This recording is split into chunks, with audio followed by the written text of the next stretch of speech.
Finally, Google Stadia has made its way to iOS, and with it you can now have that AAA gaming experience a lot of us have been waiting for.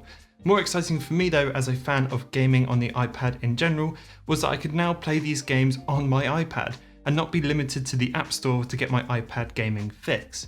But how well does it actually run on iOS, and is the iPad actually a good way to experience Google Stadia? Let's find out. For the setup for this, I'm using the iPad Air 2020, although Google Stadia runs in a browser, so it really doesn't matter what iPad you have, and the 8BitDo SN30 Pro controller. I love this little thing, and I'll link it below if you want to check it out, but you can use either a PS4 or an Xbox One controller if you have one of those hanging around. Stadia is intrinsically linked to your internet speed, so for reference, my Wi-Fi speed averages around 55 to 65 megabits per second, which is pretty bang on average for the UK. So if your speed matches this or is better than that, you can expect a similar or even a better experience than I'm having right now. For this test, I'm going to be playing Cyberpunk 2077 for graphics, Assassin's Creed Valhalla for the open world and the melee combat, Borderlands 3 and a bit of Destiny 2 for some FPS action, and the wonderful Celeste for a bit of pinpoint accuracy platforming. Hopefully this will give a good spread of how Stadia performs across different genres and styles of games. I know most people are probably worried about different things like lag or texture pop-ins or anything like that, so I'll be keeping an eye out for these sorts of things too. And before we start, I'm obviously not suggesting that Stadia is a better option than owning a console or a gaming PC. I'm simply here to highlight how cool it can be to play these styles of games on an iPad.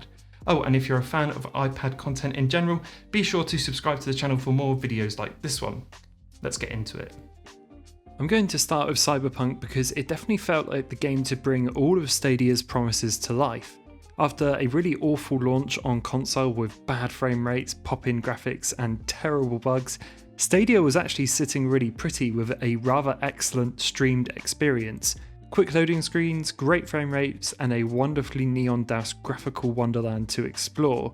I actually played through Cyberpunk on my Xbox One X, and it just about handled the experience, but after playing on Stadia, I can confirm, other than having a hench gaming PC, this feels like the way it was meant to be played and experienced.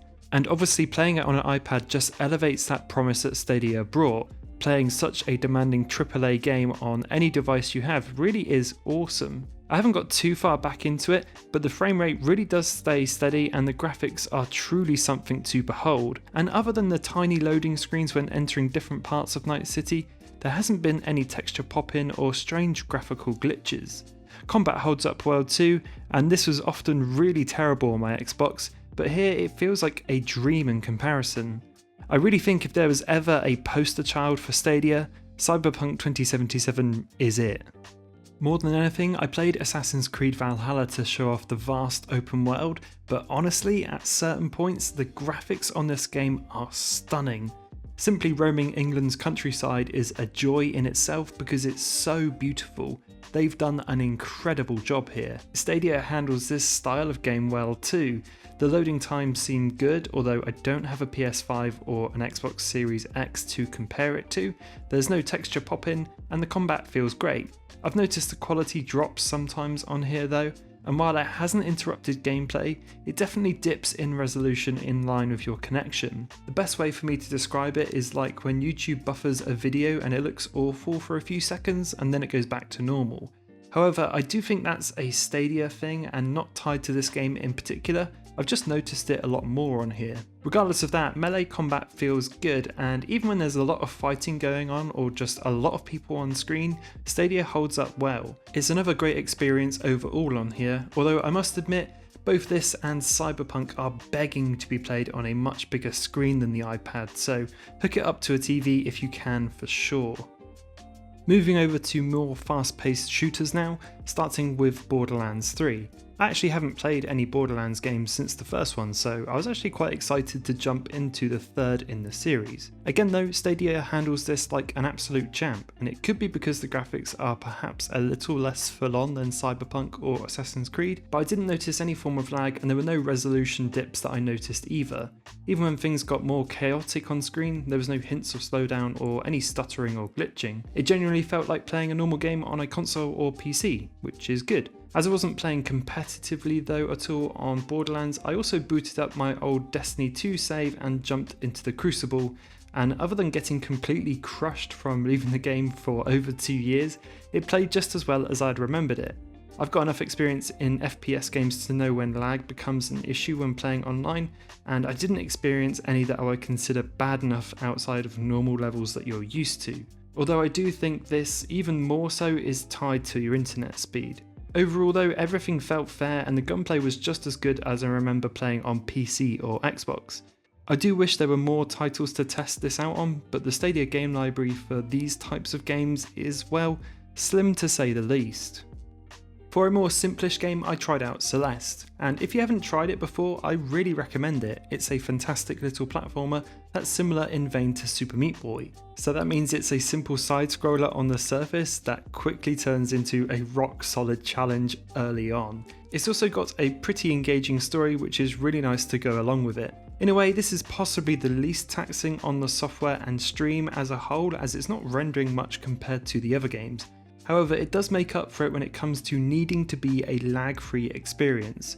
To complete some of the levels really does require some of your best reactions and attention, and I found it to be great on Stadia. Once again, this felt just like playing a normal game on a normal console, and that really is possibly the best praise Stadia could ask for.